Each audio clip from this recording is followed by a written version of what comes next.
Mismong mga binibiktima niyang construction worker ang nakabisto sa isang magnanakaw sa ginagawang paaralan sa Quezon City. Ang takang pagtakas ng sospek na hulikan. Ang Minute na Balita, hatid ni Katrina Son.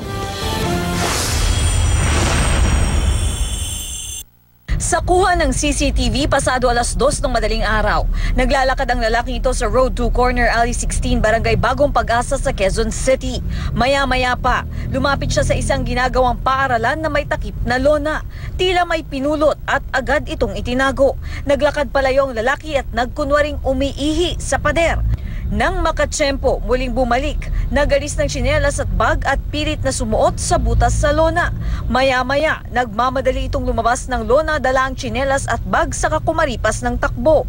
Makikitang hinabol rin ito ng isa sa mga nagising na construction worker.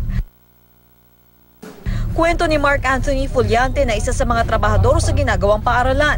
Lagi raw silang nawawalan ng gamit at hindi nila alam kung sino ang kumukuha. Pagising na umaga yun, hinanap niya yung cellphone niya, tapos nawala to. Ako rin, hinanap ko rin bag ko po, wala rin po. Buti na lamang daw at nabisto nila ang pagnanakaw na ginagawa sa kanila ng sospek. Dinandahan po, gumagapang, sumisilip-silip. Misilip niya sa butas po, kasi may butas yung lona po eh. Sumisilip siya, sabay pasok, dandaan. Sinigawan ng kasama ko. Mga doorknob naman daw ang tinangay ng sospek.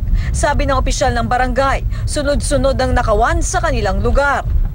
Marami po tayong nakukunan ng ganyan, kaya nga po tayo nagpakabit nitong napakaraming CCTV para ma-monitor po natin lahat ng mga ganyang klase ng mga aktibidades ng mga masamang elemento. Katrina Son, GMA News.